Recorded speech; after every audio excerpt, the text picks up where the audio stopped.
ਇਹਦਾ ਨਾ ਥੋੜਾ ਜਿਹਾ ਕੰਮ ਦੱਸਿਓ ਮੈਨੂੰ ਤੇ ਤਾਂ ਮੈਂ ਹੱਲ ਕਰਾਂਗਾ ਕੀ ਕਰਨਾ। ਰਹਿਣ ਦੇ ਸਹੀ ਹੈ ਜ਼ਿੰਮੇਦਾਰ ਭਲਾ ਕੀ ਕਰਨਾ ਤੈਨੂੰ ਇਹ ਨਹੀਂ ਪਤਾ। ਬਾਬਾ ਇੱਥੇ ਸਾਰੇ ਤੇ ਉੱਤੇ ਤੁਰ ਗਿਆ ਮੈਂ ਅੱਗੇ ਮਾਛੇ ਨੇ 120 ਮਾਰਿਆ 112 ਰਨ ਮੈਂ ਮਾਰ ਕੇ ਗਿਆ ਛੱਤੀਆਂ ਤੋਂ ਨਹੀਂ ਚੱਲਣ ਲੱਗ ਪਿਆ ਮੈਂ ਵੀ ਰੋਜ਼ ਦਾ ਵਜਦਾ ਪਿਆ ਫਿਰ ਕੱਲ 50 ਹੀ ਅੱਜ ਕੋਈ 50 ਅੱਜ ਫਿਰ 50 ਹੀ ਮਾਰ ਅੱਜ ਹਾੜੀਆਂ ਲਾਣੇ ਲੱਗਣੀਆਂ ਨਹੀਂ ਲੈਣਾ ਲੱਗਣੀਆਂ ਹੁਣ ਹੀ ਨਹੀਂ ਕੈਚ ਤੂੰ ਛਦਾਈ ਹੁਣ ਚਾਂਸ ਮੇਰਾ ਇੰਨਾ ਬਾਲ ਫਿਰਿਆ ਹੁੰਦਾ ਨਾਲੇ ਏਡਾ ਬੰਦਾ ਦੌੜਿਆ ਉਂਝ ਬੋਤਲ ਜਾਂਦਾ ਇਹ ਕੈਚ ਹੁਣ ਤੇ ਨਾ ਓਏ ਡੰਗਰ ਤੇ ਕੈਚ ਇਹ ਨਹੀਂ ਹੁੰਦਾ ਬੂਲੇ ਇਹ ਨਹੀਂ ਹੁੰਦਾ ਤੈਨੂੰ ਕਹਿ ਨਹੀਂ ਡਿਆ ਇਹ ਨਹੀਂ ਹੁੰਦਾ ਓਏ ਤੂੰ ਨੇ ਉੱਠ ਕੇ ਗੇਂਦਾ ਫੜਾ ਓਏ ਤੂੰ ਨੇ ਉੱਠ ਕੇ ਫੜਾ ਉਹਨੂੰ ਪਹਿਲੀਆਂ ਸੀਟਾਂ ਤੇ ਬੁੱਕ ਕਰ ਛੜਿਆ ਉਦੋਂ ਲਾਦਰਾ ਆ ਗਏ 50 ਰਨ ਓਏ ਉਹ ਉਹਨੇ ਇਹ ਤੂੰ ਛੱਟ ਨੇ ਘੁੰਮ ਗਿਆ ਇਹ ਘੁੰਮ ਉਹ ਅਗਲੇ ਘੁੰਮ ਗਏ ਤੇ ਨਹੀਂ ਓਏ ਨਹੀਂ ਅੱਗੇ ਤੂੰ ਵੇਖ ਹੱਥ ਬੜਾ ਚੱਲਿਆ ਮੈਂ 10 ਛੱਕੇ ਲਗਾਤਾਰ ਮਾਰੇ ਇੱਕ ਚੋਗਾ ਸਿੰਗਲ ਕੋਈ ਨਹੀਂ ਕੀਤੀ ਹੈ ਵੇਂਦੇ ਮੈਂ 10 ਹੱਥ ਜੋੜੇ ਯਾ ਚੱਕਾ ਬਾਹਰ ਗਿਆ ਬਸ ਓਏ ਪਿੱਛੇ ਓਏ ਇਹ ਲੱਗਿਆ ਦਾ ਪਾਗਲ ਆ ਤੂੰ ਅੱਜ ਤੇ ਚੜਦੇ ਨੇ ਅੱਜ ਡੰਡਾ ਵੀ ਹੇਠ ਵਾਲਾ ਗੇਂਦਾਂ ਵੀ ਚੰਗੀਆਂ ਚੜਨ ਓਏ ਪਾ ਠੇਕ ਹੋ ਗਿਆ ਈ ਚੱਲ ਉਹ ਚੁੱਪ ਗਿਆ ਨਹੀਂ ਹੋਣਾ ਦੋ ਆਸ਼ਰ ਚਾਂਸ ਮਿਲੇ ਹਜੇ ਵੀ ਨਾ 100 ਸਕੋਰ ਕਰੇ ਤੇ ਲਾਣੇ 100 ਤੋਂ ਟਪਾ ਤੂੰ 200 ਸਕੋਰ ਕਰਨਾ ਹੈ ਮੈਂ ਤਾਂ ਹੈਗਾ 200 ਇਕੱਲਾ ਹੀ ਮਾਰਾਂਗਾ ਹਾਡੀ ਵਾਲੀ ਹਾਡੀ ਤੂੰ ਨਾ ਨਾ ਡੇ ਹਾਡੀ ਕਹਿੰਦੀ ਹਾਡੀ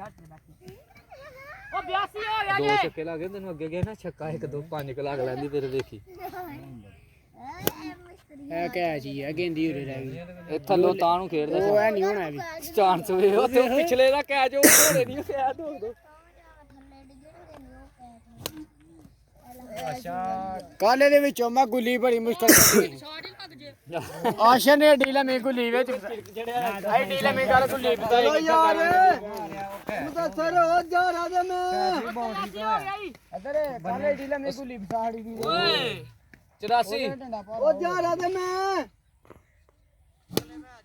ਉਹ ਯਾਰ ਓਏ ਅਗਲੇ ਚ ਸਾਈਆਂ ਨੂੰ ਲੋਚਣੀ ਚਾਹੀਦੀ ਟਾਰਗੇਟ ਦੇ ਜਾ ਸਾਈ ਅੱਗੇ ਜਾ ਸਾਈ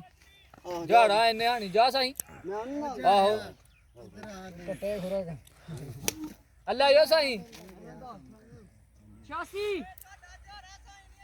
ਸਾਈ ਦੋ ਕਰ ਲੇਗਾ ਦੋ ਮਾਟੀਆਂ ਕਰ ਲੈ ਦੋ ਚੱਲ ਝਾੜਾ ਜਾ ਤੂੰ ਸਾਈ ਆਇਆ ਏ ਉਹ 86 ਉਹ ਝਾੜੇ ਕੋ ਸਾਈ ਗੱਲ ਸੁਣ ਟਰਾਈ ਹੱਥ ਦੀ ਆ ਮੈਚ ਛੋਟ ਤੇ ਆਊਟ ਹੈ ਡਰਾਮਾ ਨਹੀਂ ਕਰਨਾ ਠੀਕ ਹੈ ਮੈਚ ਲੱਗਾ ਏ ਉਸ ਤਰ੍ਹਾਂ ਨਹੀਂ ਹੈ ਖੇਡਣ ਦੇ 86 694 ਮੇਰੇ ਵੀ 92 ਹੋ ਗਿਆ ਜੇ 92 ਹੋ ਗਿਆ ਜੀ 20 ਰੁਪਏ ਮੇਰੇ ਵੀ ਰੱਖੋ ਮੈਂ ਨਗਦੋ ਨਗਦ ਦਿਆਂ ਕਰਾਂਗੇ ਨਗਦ ਲਾਂ ਕਰਾਂਗੇ ਆ ਨਹੀਂ ਚੱਲ ਮੈਚ ਲਾਈਆਂ ਇੱਕ ਸਕੋਰ ਬਣ ਗਿਆ ਡਾਈ ਨਹੀਂ ਤੇਰੇ ਕੋ ਜਾਂਦਾ ਪਿਆ ਪਹਿਲਾਂ ਲੈ ਕੇ ਅੱਜ ਦਾ ਡੰਡਾ ਲਿਆਂਦਾ ਹੈ ਮੇਰੀ ਪਸੰਦ ਦੀ ਗੇਮ ਨਾ ਸਹੀ ਸਾਈ ਹੁਣ ਤੇ ਸੁਧਰ ਜਾ ਹੁਣ ਤੇ 22 23 ਸਾਲ ਤੇਰੀ ਏਜ ਹੋ ਗਿਆ ਇਹ ਵੀ ਉਹ ਖੋਤੇ ਵਾਲੇ ਕੰਮ ਓਏ ਓਏ ਮੱਝ ਪਰਾਂ ਕਰ ਫੜੀ ਯਾਰ ਪੱਟੀ ਗੇ ਫੜ ਕਿੰਨਾ ਹੈ ਉਹ ਜਬਾਰ